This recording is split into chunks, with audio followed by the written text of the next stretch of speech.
예수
약할 때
성경에 그렇게 많이 기록되지 않습니다.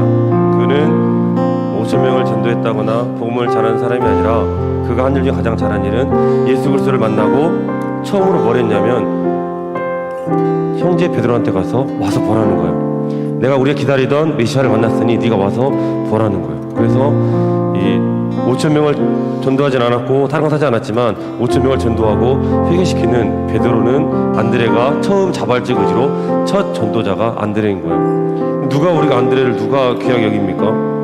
그다음에 그 앞에 계던 세례 요한도 마찬가지예요. 나는 광야의 소리라. 그분이 오시기를 예비하고 그분이 오면 모든 제자들 다 그분께 위임하고 그 뒤로는 별로 언급되지 않습니다.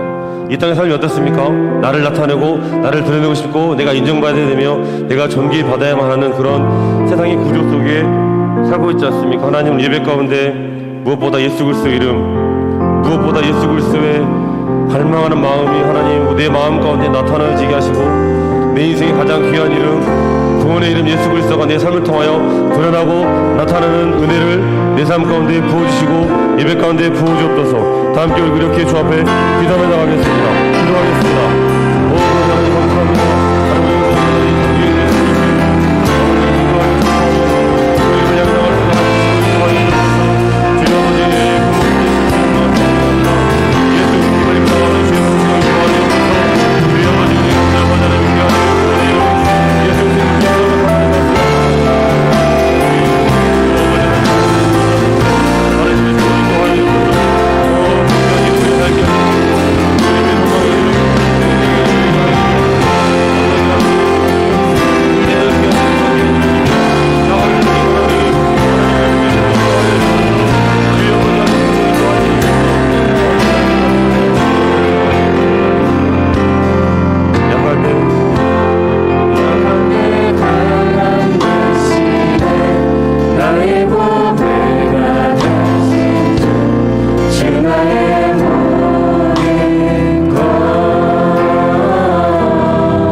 시간 기도할 때 하나님, 우리 가운데 먼저 하나님의 나라가, 하나님의 나라, 하나님을 인정해드리고 내 하나님을 의지하며 하나님께 맡겨드리는 나의 삶이 오늘 하나님 회복되게 하여 주옵소서.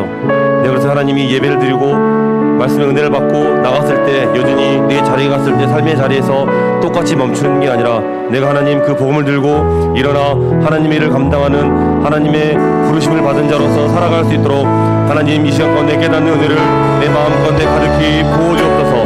이렇게 다 함께 주 앞에 기도하며 나가겠습니다. 기도하겠습니다. 오늘 아버지 하나님 감사합니다. 하나님 우리를 택하여서 하나님의 나라로 하나님 우리 가운데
한 아기가 우리에게서 낳고 한 아들을 우리에게 주시는 바 되었는데 그의 어깨에는 정사를 메었고 그의 이름은 기모자라 모사라 전능하신 하나님이라 영존하시는 아버지라 평강의 왕이라 할 것임이라. 아멘. 존귀하신 하나님, 주께서 우리의 삶을 주관하시고 인도하신 가운데에 거룩한 이 주일 아침 예수님의 보혈의 공로 힘입어 하나님께 예배자로 설 수 있게 하신 것 감사를 드립니다.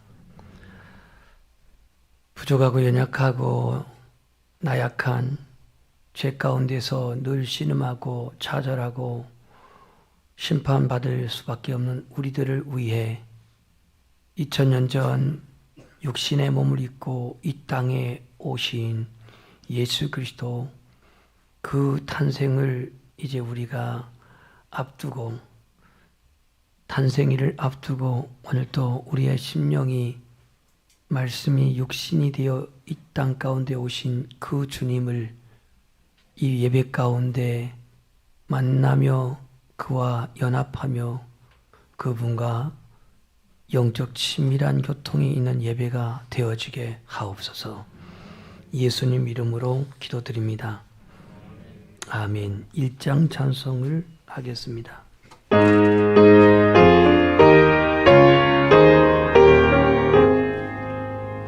만복의 근원 하나님, 온 백성 찬송 드리고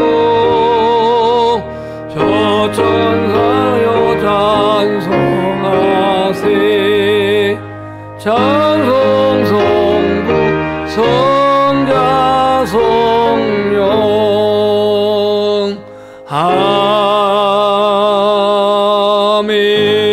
아멘. 교동문 117번.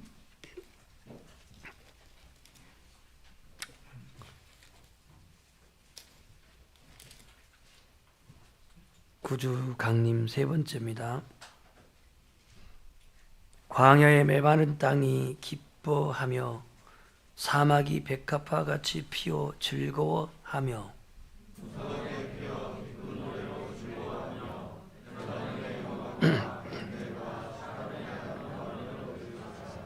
그것들이 여호와의 영광 곧 우리 하나님의 아름다움을 보리로다.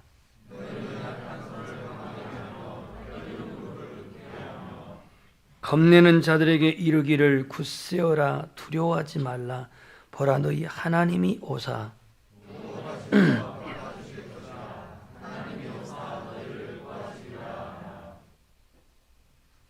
그때 맹인의 눈이 밝을 것이며 못 듣는 사람의 귀가 열릴 것이며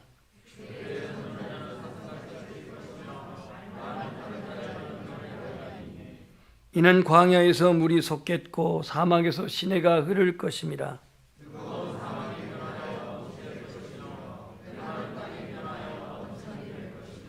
승냥이 눕던 곳에 풀과 갈대와 부들이 날 것이며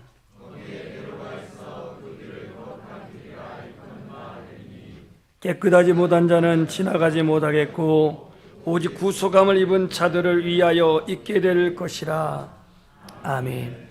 나는 전능하신 아버지 하나님 천지의 창조주를 믿습니다. 나는 그의 유일하신 아들 우리 주 예수 그리스도를 믿습니다. 그는 성령으로 잉태되어 동정녀 마리아에게 나시고 본디오 빌라도에게 고난을 받아 십자가에 못 박혀 죽으시고 장사된 지 사흘 만에 죽은 자 가운데서 다시 살아나셨으며 하늘에 오르시어 전능하신 아버지 하나님 우편에 앉아 계시다가 거기로부터 살아있는 자와 죽는 자를 심판하러 오십니다. 나는 성령을 믿으며 거룩한 공교회와 성도의 교제와 죄를 용서받는 것과 몸의 부활과 영생을 믿습니다. 아멘. 주기도문 찬송을 들으시고 예배를 위해서 우재분 목사님 기도하겠습니다.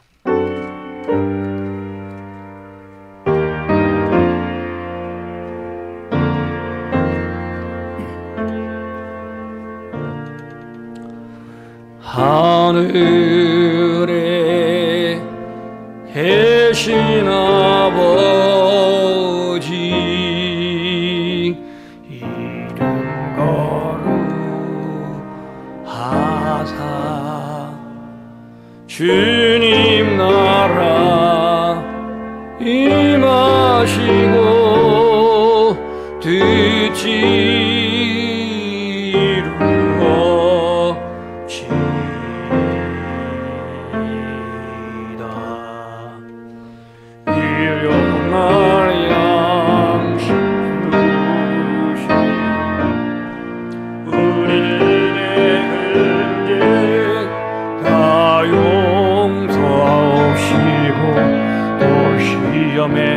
들게 마시고 악에서 구원하소서. 내게 주의 나라 주의 권세 주의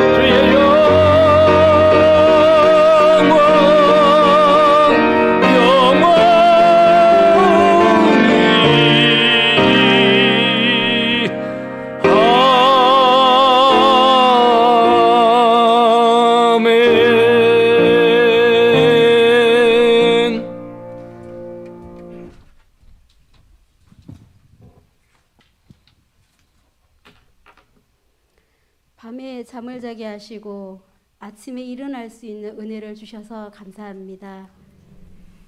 그리고 저희들이 오늘이라는 지금이라는 이 귀한 시간 다른 곳으로 우리의 몸과 마음이 향하지 않고 오직 주님께 향할 수 있는 은혜를 주시고 주님 몸된 전에 불러주셔서 함께 예배할 수 있는 귀한 은혜를 주셔서 감사합니다.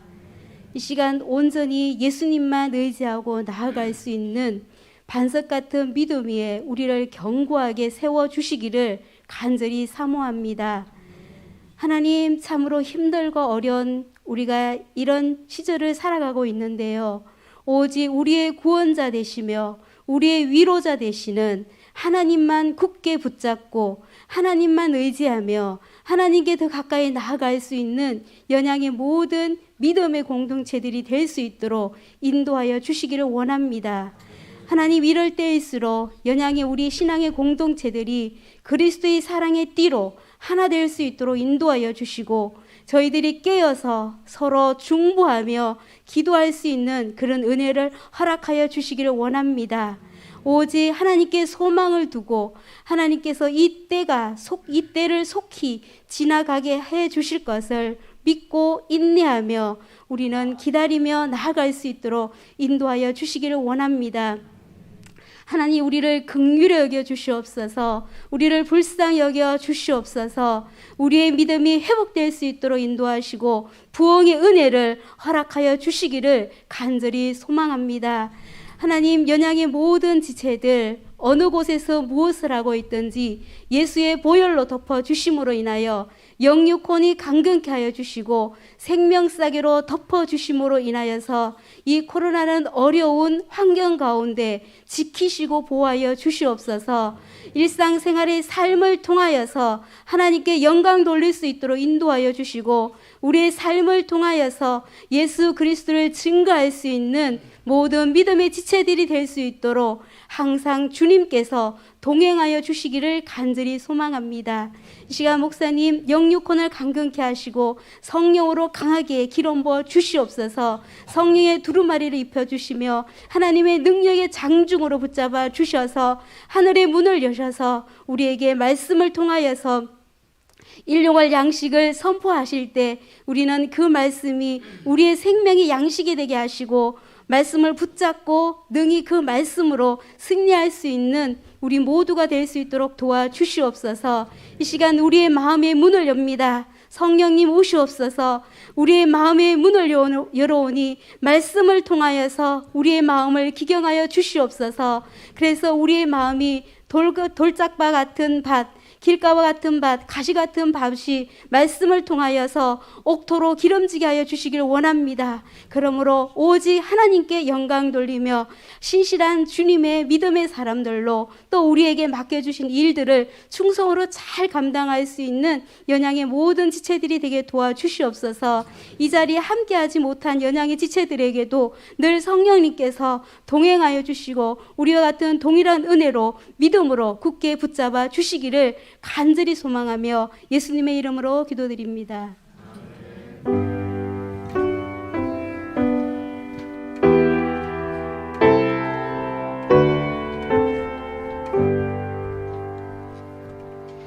하나님 말씀은 히브리서 4장 12절 13절 말씀입니다. 신약성경 356쪽에 히브리서 4장 12, 13절.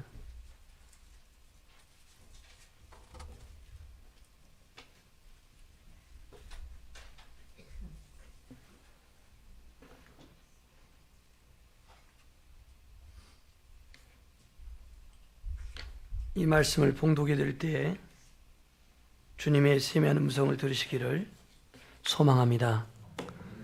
하나님의 말씀은 살아있고 활력이 있어 좌우의 날선 어떤 검보다도 예리하여 혼과 영과 및 관절과 골수를 찔러 쪼개기까지 하며 또 마음의 생각과 뜻을 판단하나니 지으신 것이 하나도 그의 앞에 나타나지 않음이 없고 우리의 결산을 받으실 이의 눈앞에 만물이 벌거벗은 것 같이 드러나느니라. 아멘. 오늘도 예배 가운데서 주님의 귀한 음성을 듣고 하늘부터 풍성한 은혜가 있기를 축복합니다. 외국 호텔을 가게 되면은 그 거울 앞에 이 조그마한 문갑들이 있는데 그 문갑의 서랍을 열면 여러분들이 익숙한 책을 하나 보게 될 겁니다. 그 책이 어떤 책일까요? 해외를 안 나가보셔서 모르겠다고요? 그러면 국내에 좀 유명한 호텔을 이렇게 열어보면은 그 서랍 안에 뭐가 있어요?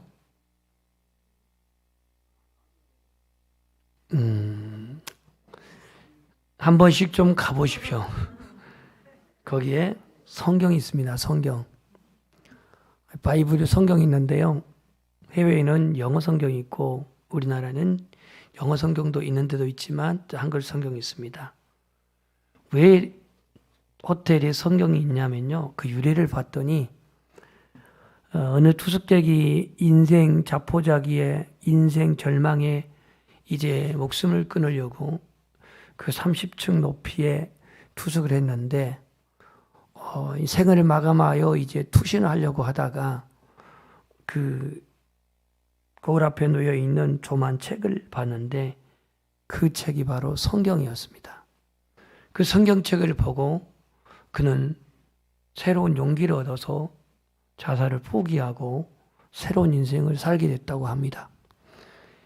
그것이 사실인지 모르지만 이게 유래가 돼가지고 그런 호텔 높은 빌딩에는 성경이다 한 곳이 있다고 합니다. 어느 선교사를 남편으로 둔 부인이 어느 날 책장을 정리하다가 조그마한 성경책을 발견했습니다. 그 성경책은 낯익은 성경책이었는데 자신이 7년 전에 잃어버린 닳고 다른 성경이었습니다. 아니 도대체 내가 잃어버렸던 성경이 왜 내 남편이 그걸 가지고 있나 너무나도 충격이었습니다. 한참 이제 정리하고 있는데 남편 선교사님이 들어왔습니다. 아니 저기 있는 저 책상 위에 저 성경, 저 닳고 다른 저 성경, 도대체 저 성경이 왜 당신의 책장에 있냐고 물었습니다. 그랬더니 이 남편 선교사가 내가 10년 전에는 도둑질을 하는 도둑놈이었는데 7년 전 어느 기숙사를 털었는데 여자 기숙사를 털었는데 너무 상황이 급해가지고 그냥 물건을 닥치는 대로 끌고 와서 담아와서 집에서 펴보니까 이런 조그마한 닳고 다는 책이 있길래 무언가 하고 폈더니 줄이 그어진 바로 이 책 안에 하필 본 말씀이 에베소서 4장 28절이었습니다. 내용이 뭐냐면 도둑질하는 자는 다시 도둑질하지 말고 돌이켜 가난한 자에게 구제할 수 있도록 자기 손으로 수고하여 선한 일을 하라. 이 말씀은 자기 자신을 완전 찌르는 그야말로 무슨 전기에 감전된 것 같은 그 말씀을 딱 폈는데 하필이면 에베소 4장 28절을 보게 된 거예요. 그래서 그는 거기서 거꾸로 져가지고 회개하고 예수님 믿게 되었고 은혜 받아서 선교사가 됐다는 겁니다. 그러면서 비로소 자신의 지난 과거를 자기 아내에게 말한 거였어요. 아내는 그 남편의 얘기를 듣고 눈물을 쭉 흐릅니다. 남편 선교사가 이게 당신의 성경이었다니, 당신의 성경 때문에 내가 새 사람 되어서 주님의 사명자로 살게 되었으니 그 은혜를 어떻게 다 감사할 수 없다고 이런 말을 했습니다. 여러분은 예수를 믿으면서 자신의 삶을 변화시킨 말씀이 있습니까? 내 생의 가치를 바꾸게 하고 내 인생의 삶의 방향을 바꾸게 하는 그러한 말씀을 여러분 받은 적이 있습니까? 하나님의 말씀으로 자신의 생애의 전환점, 터닝 포인트를 가져온 적이 있느냐 이거예요. 있다면 그 말씀은 어느 책, 어느 말씀, 몇 절입니까? 저는 1982년 2월 달에 제가 말씀을 보고 거듭나고 변화되고 회개한 말씀은 고린도전서 15장 50절입니다. 형제들아 내가 이것을 말하는 혈과 육은 하나님 나라를 이어받을 수 없고 또한 썩는 것은 썩지 아니할 것을 유업으로 받을 수 없다라고 하는 이 말씀에 저는 회개하고 자복하고 그때부터 저는 하나님의 은혜로 새벽에 깨어서 4시 반이면 여지없이 눈이 오나 비가 오나 바람이 부나 그 22살 때부터 새벽 기도를 하게 되었습니다. 결국 그 말씀을 통해서 저는 사회생활, 직장생활 모든 것을 접고 목회자로 헌신하는 계기가 되었습니다. 역사적으로 보면 어거스틴은요 로마서 13장 13절을 보고 그는 거듭나고 변화됐다고 합니다. 밤이 깊고 낮이 가까웠으니 그러므로 우리가 어둠의 일을 벗고 빛의 갑옷을 입자. 어거스틴은 그야말로 호죽 처분에 기름 이 잉크도 안 마를 나이에 바깥에 나가서 이른바 성적인 타락을 하고 온갖 추색잡기로 그렇게 타락한 인생을 살았던 어거스틴이 이 하나님의 말씀을 듣고 그는 거듭나고 변화합니다.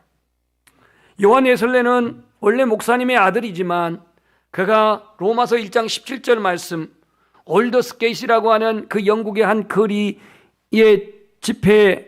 교회 집회에 참석하고 이 로마서 1장 17절 말씀을 듣고 그는 성령을 체험합니다.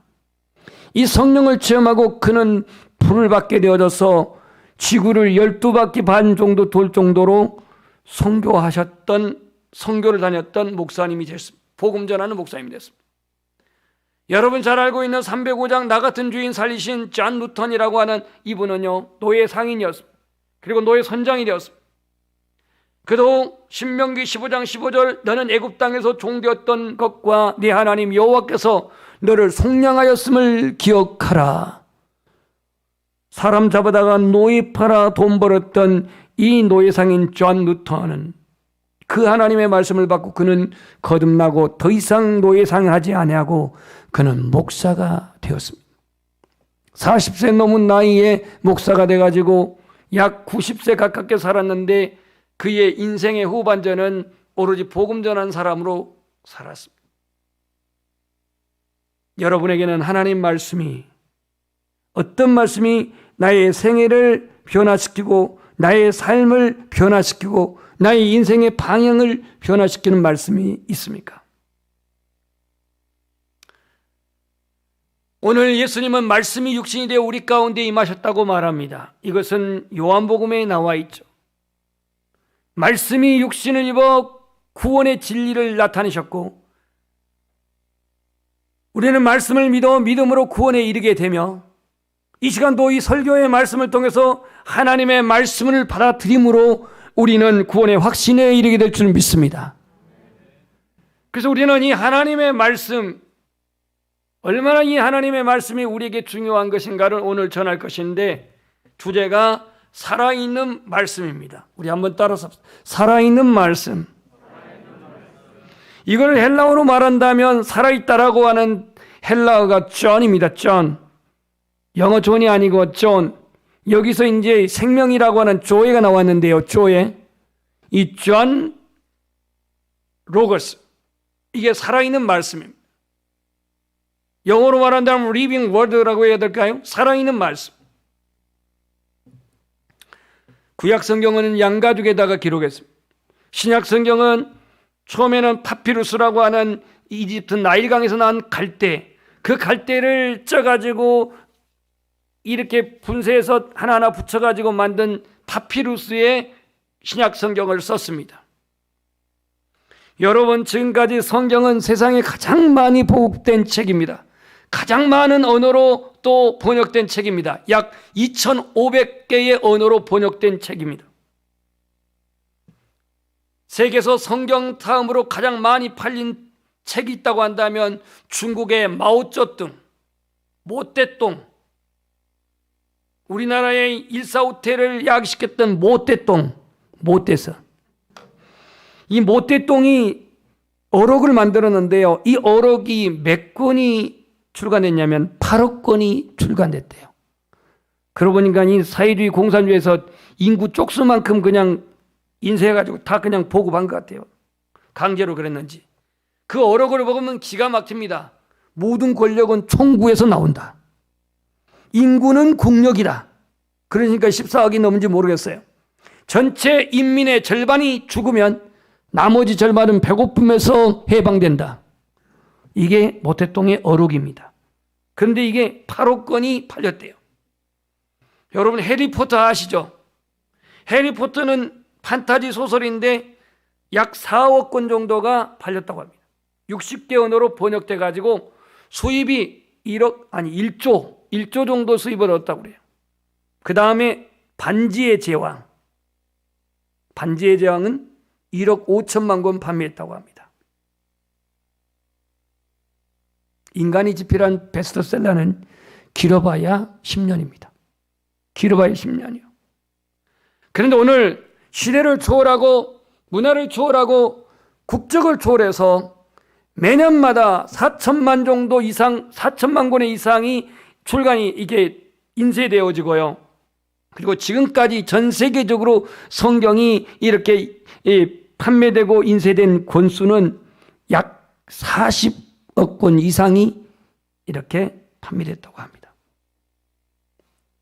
1500년 동안 시차를 두고 기록된 성경, BC 1500년에서 AD 96년까지 약 1600년 걸쳐서 기록된 성경, 쓴 사람도 제사장, 선지자, 농부와 어부, 세리와 목자, 그 다음에 의사, 다양한 계층입니다.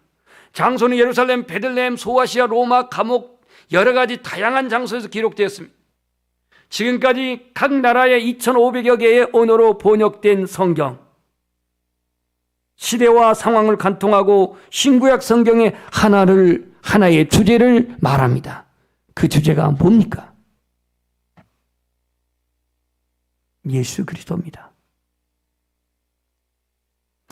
구약, 신약 이 모든 시대적인 모든 시간을 초월하여서 하나의 주제, 1600년이라고 하는 그 기간 동안 완성된 성경이지만 하나의 주제는 예수 그리스도입니다.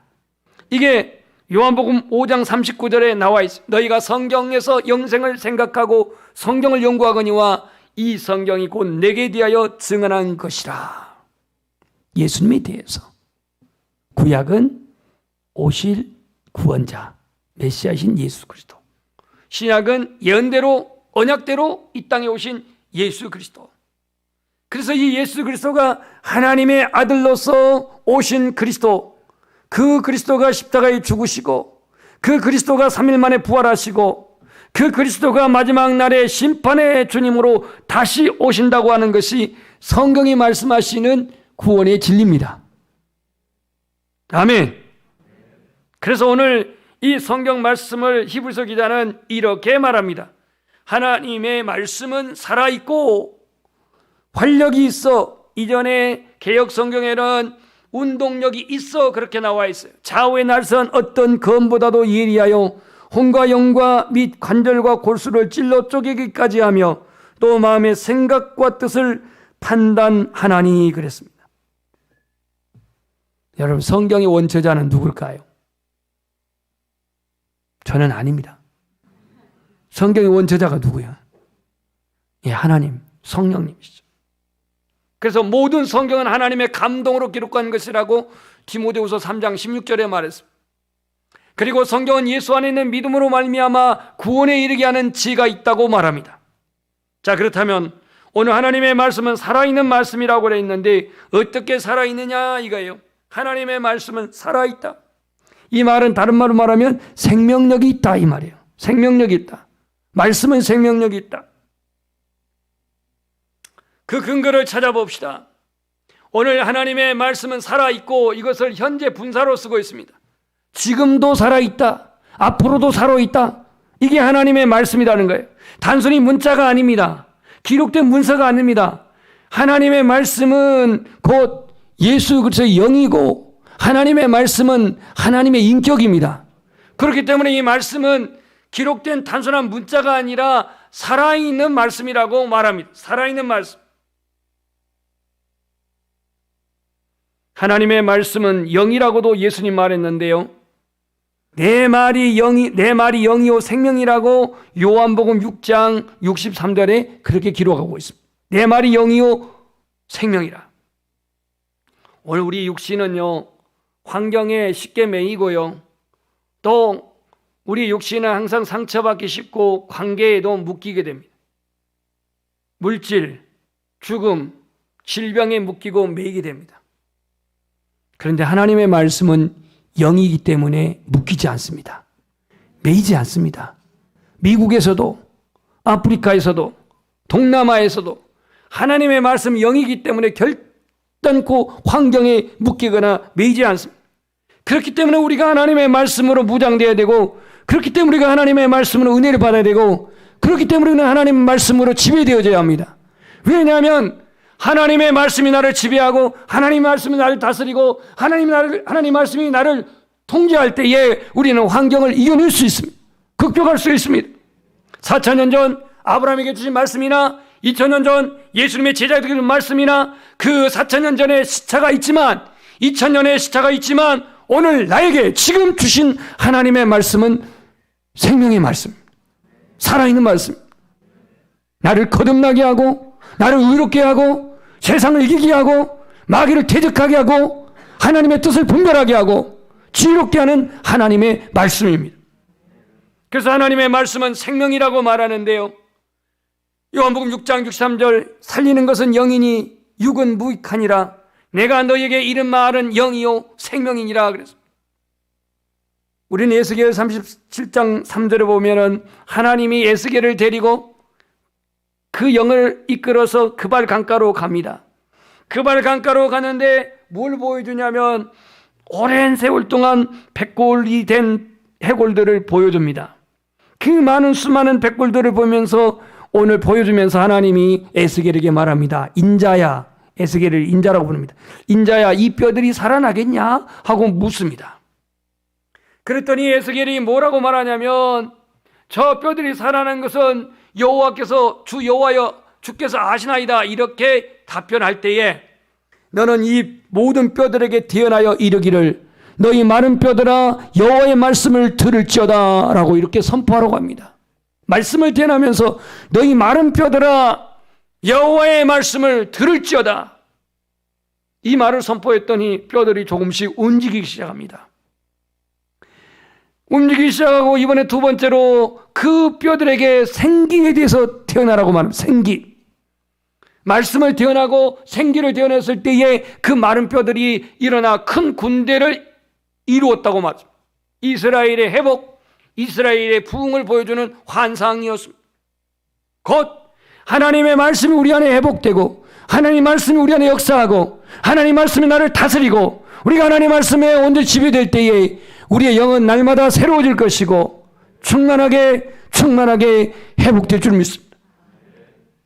하나님도 이 물질 세계를 창조하실 때 말씀을 선포했습니다. 맨 먼저 하나님 말씀하신 선포는 뭡니까? 5자인데 빛이 있으라 그렇습니다.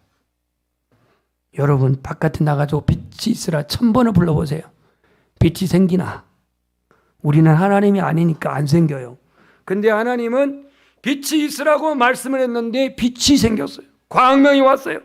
흑암이 물러가고, 흑암이 깊은 가운데 있었는데 흑암이 물러가고 광명이 창조되었던 것을 창세기 1장에 기록하고 있습니다. 예수님은 죽은 지 나흘 된 나사로의 무덤가에 가서 그는 우셨습니다.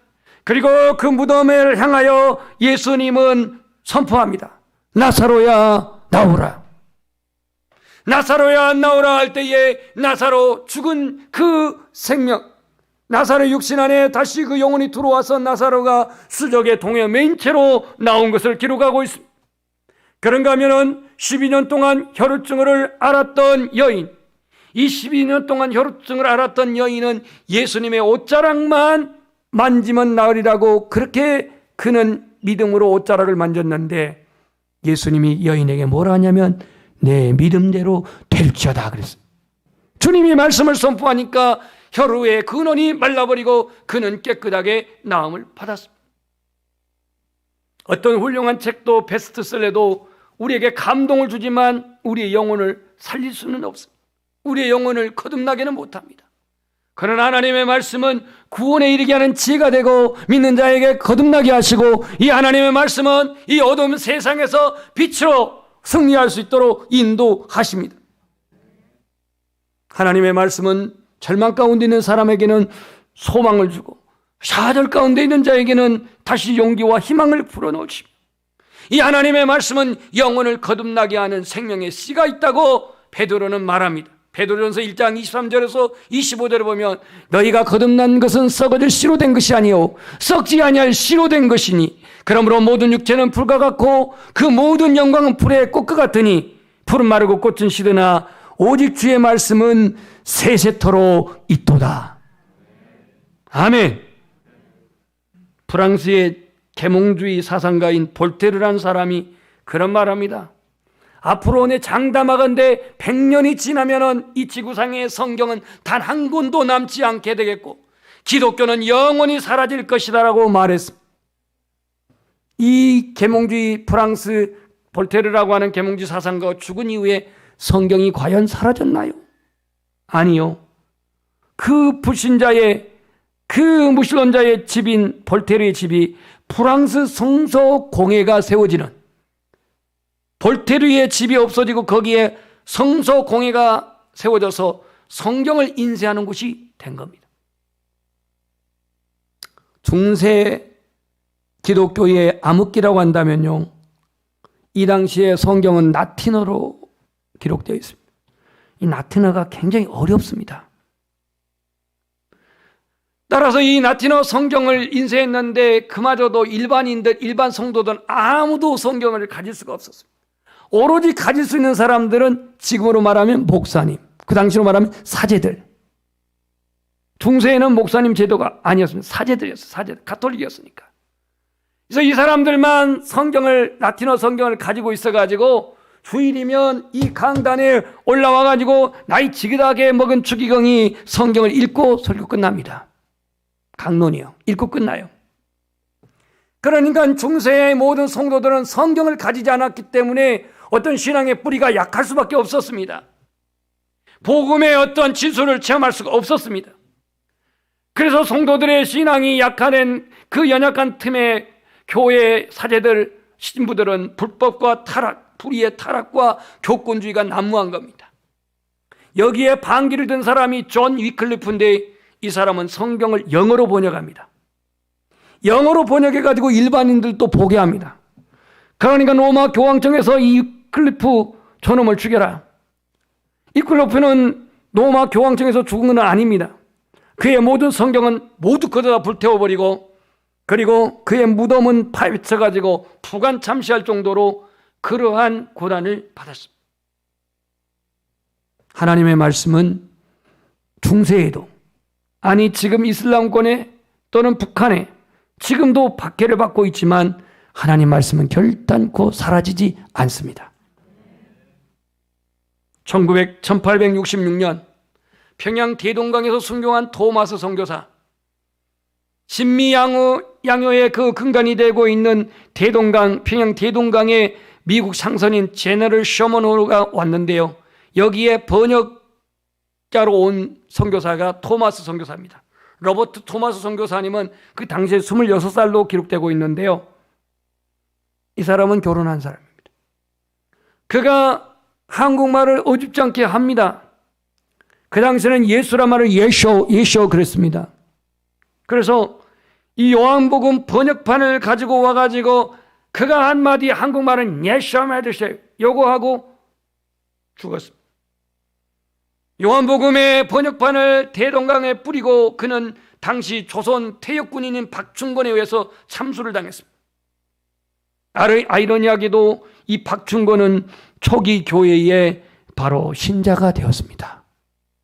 순교의 피는 헛되지 않습니다.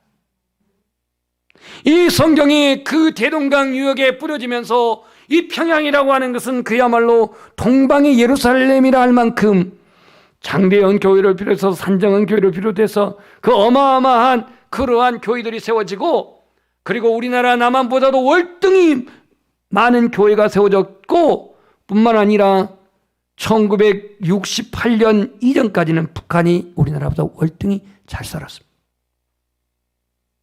공산주의가 들어오면서 성경이 태워지고 그리스도인들이 박해받고 이러면서 지금 북한 교회가 지하교회로 이렇게 지금 바뀌어져 있지만, 이 땅에 한국의 복음이 들어오기까지도 그 로버트 토마스 목사 선교사님의 그러한 순교 속에서 하나님의 말씀이, 요한복음이 이렇게 전파되게 되었다는 얘기입니다. 오늘 하나님의 말씀에는요, 역사하는 능력이 있습니다. 우리 한번 따라서 하겠습니다. 말씀의 권능. 그 어떤 권능이냐? 오늘 보니까 좌우의 날선 어떤 검보다도 예리하여 혼과 영과 관절과 골수를 찔러 쪼개기까지 하며 또 마음의 생각과 뜻을 감찰한다고 그랬습니다. 이 활력이라고 하는 말이요, 헬라어로 에네르게스인데 에네르게스에서 에너지가 나왔습니다. 에너지. 뭐 우리나라 무슨 그 정유회사를 아임뮤 에너지 그래 나오죠. 뭐 어디 선전한 것 같아서 제가 그 대놓고 말 못하겠는데, 에너지, 이게 바로 그 헬라어에서 에네르게스에서 나왔는데 활력, 살아있는 운동력이 있다 이렇게 말합니다. 집에 쓰는 시계 중에 시계가 멈췄어요. 하루에 2번만 맞아요. 그 시계는. 낮하고 밤하고 2번만 맞는데 왜 그 시계가 죽었을까요? 배터리가 다 떨어져서 배터리가 떨어져 갖고 시계가 죽은 거예요. 그럼 시계 배터리 교체하면 어떻게 돼요? 다시 살아요. 가요. 하나님의 말씀 배터리란 얘기가 아니라 하나님의 말씀은 우리의 영혼을 날마다 영으로 살게 하는 에너지예요. 활력이에요. 이사야 55장 11절에 보면은요, 내 입에서 나가는 말은 이와 같이 헛되이 내게로 돌아오지 아니하고 나의 기뻐하는 뜻을 이루며 내가 보낸 일에 형통함이니라 그랬어요. 다시 말해서 제가 하나님 말씀을 전해도, 제가 무슨 세상 얘기를 전하면 모를까, 하나님의 말씀을 전해도 여러분들이 이 시간 딴 생각을 하거나 잡념을 갖거나 아니면 졸거나, 그래서 하나님의 말씀을 여러분이 못 들었다 할지라도 하나님의 말씀은 하나도 헛되지 않는다는 얘기예요. 그게 다시 내게로 돌아오지 아니하고 나의 기뻐하는 뜻을 이룬대요. 말씀이. 우리가 부흥회를 참석하거나 사경회를 참석하게 되면은 은혜를 받죠. 은혜를 받죠. 요즘 코로나 때문에 부흥회를 안 하니까 지금 저녁의 감각을 다 잃어버렸어요. 은혜를 받는단 말이에요.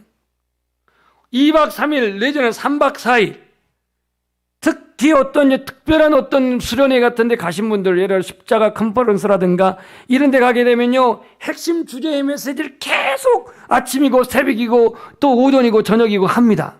그럼 그 하나님의 말씀이 우리 안에 반복적으로 어떤 특정 주제를 넣고 십자가의 길, 십자가의 능력, 그 주제만 계속 들으니까 그 말씀이 내 영혼을 자꾸 자극하고 그래서 은혜가 돼가지고 끝날 때는 아쉽죠.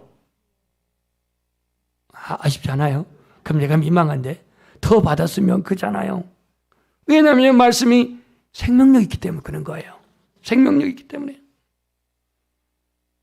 데살로니가 전서 2장 13절에 보면요, 이 데살로니가 교회가 바울이 3 안식일날, 새 안식일날 말씀을 전했는데 세워진 교회가 데살로니가 교회예요. 그럼 데살로니가 교회의 사람들은 말씀을 어떻게 그들은 대했나?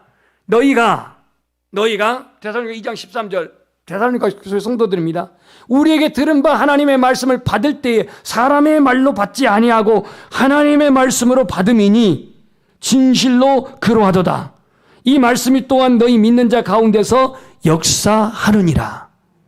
데살로니가 교회 성도들은 하나님의 말씀을, 바울의 전도를, 바울의 설교를 하나님의 말씀을 받았대요. 저희 설교가 좀 은혜가 안 될지라도, 때로는 여러분들에게 큰 감동이 되지 않을지라도 하나님의 말씀으로 받을 때 그 말씀이 내 영혼을 솟성케 하고, 그 말씀이 나를 변화시키고, 그 말씀이 나의 믿음의 뿌리를 견고하게 하실 줄 믿습니다. 결론적으로 말씀드립니다. 기록된 이 하나님의 말씀, 오늘 살아있는 이 하나님의 말씀, 활력 있는 말씀, 좌우의 날선 검보다도 예리하여 혼과 영과 관절과 고소를 찔러 쪼개기까지 하며 마음의 생각과 뜻을 판단하신 이 하나님 말씀 체험합시다. 아무리 기록되어 있어도 내게 체험되지 않은 말씀은 내게 변화가 안 일어납니다. 말씀에는 권능이 있습니다. 어떤 권능이 있습니까? 죄를 이기는 권능이 있습니다. 사단을 이기는 권능이 있습니다. 세상을 이기는 권능이 있습니다. 예수님이 그걸 보여주셨습니다. 자신이 마태복음 4장에 보면 자신을 유혹하고 자신을 시험했던 마귀에게 사람이 떡으로만 살 것이 아니오 하나님 입으로 나오는 모든 말씀으로 살리라 하고 말씀을 전했을 때 사단은 물러갔습니다. 말씀에는 영혼, 육, 관절, 고수를 찔러 쪼개기까지 하는 예리한 권능이 있습니다. 예리한 권능. 어떤 권능입니까? 선과 악을 구별하는 권능, 의와 불의를 구별하는 권능, 참과 거짓을 구별하는 권능. 이 권능이 말씀 안에 있습니다. 말씀에는 치유의 권능이 있습니다. 말라기 4장 2절에 보면은 여호와를 경외하는 자, 그 여호와를 경외하는 자에게는 치유의 광선을 바라리니, 치유의 광선을 바라리니 외양간에서 송아지가 뛰어나온 것 같을 것이라고 말합니다. 여호와를 경외하는 자에게는 지로운 해가 떠올라서, 의로운 해가 떠올라서 치료의 광선을 바라리니, 여기서 의로운 해는 예수 그리스도입니다. 뭐 북한의 뭐 김아무개를 뭐 무슨 이 민족의 뭐 태양이시고 뭘 그러는데 그거는 다 헛소리고, 오로지 의로운 해는 예수 그리스도예요. 의로운 해. 여호와를 경외한 자는 의로운 해가 떠올라서 치료의 광선을 발하리라. 여호와의 말씀을 들을 때 오늘 우리 안에 병든 영혼이 소생할 것입니다. 여호와의 말씀을 들을 때에 오늘 우리 안에 근심과 걱정, 이 불안의 초조의 이 어둠의 영들이 말씀 앞에서 사라질 것입니다. 이방인이면서 로마에 관료했던 그 백부장이 자기 하인이 죽어갈 때에 예수님을 초대합니다. 자신의 집으로 오는 것을 자신은 못 간다고 하면서 하는 말씀이, 말씀으로만 하옵소서, 그리하면 내 하인의 병이 낫겠나이다. 내가 이스라엘 중에 이만한 믿음을 만나보지 못했다고 하면서 내 믿음대로 될지어다고 선포하십니다. 우리 성도는 하나님의 말씀을 말씀으로 받읍시다. 그 믿는 자 안에서 그 말씀은 역사합니다. 영이 죽어있는 사람은 하나님의 말씀을 듣지 못합니다. 계시록 2장 7절에 보면 귀 있는 자는 성령이 교회들에게 하시는 말씀을 들을지어다 그랬는데요, 오늘 성도는 성령이 교회 하시는 말씀을 들어야 할 줄 믿습니다. 들으면서 믿음이 납니다. 말씀과 동행하는 것은 내 인생의 최고의 기쁨입니다. 하나님의 말씀은 살아있고 운동력이 있습니다. 선포되는 말씀은 하나님의 말씀으로 받읍시다. 말씀을 들을 때 심령이 뜨거워지고, 말씀을 들을 때 죄가 회개되어지고, 말씀을 들을 때 하나님의 위로를 받게 될 줄 믿습니다. 하나님의 말씀을 들을 때 내 영혼이 부여해지며 강건해지며 그 말씀으로 변화되어 승리할 줄 믿습니다. 유치원 아이가 쓴 글짓기는 수준이 유치원 수준이지만 아마추어 작가가 쓴 글은 아마추어 수준입니다. 교수님이 쓴 논문은 그 교수님의 수준입니다. 세계적인 작가가 쓴 글은 베스트셀러가 되겠죠. 근데 성경은 창조주 하나님이 쓰신 책입니다. 말씀입니다. 오늘 그 말씀이 육신을 입고 이 땅에 오신 분이 예수 그리스도이고, 그날이 바로 성탄절입니다. 오늘 우리 가운데 말씀은 육신이 되어 우리 가운데 거하심에 그 영광을 보니 아버지의 독생자의 영광이요 은혜와 진리가 충만하더라. 우리 찬송 드리겠습니다. 예수님 그의 희생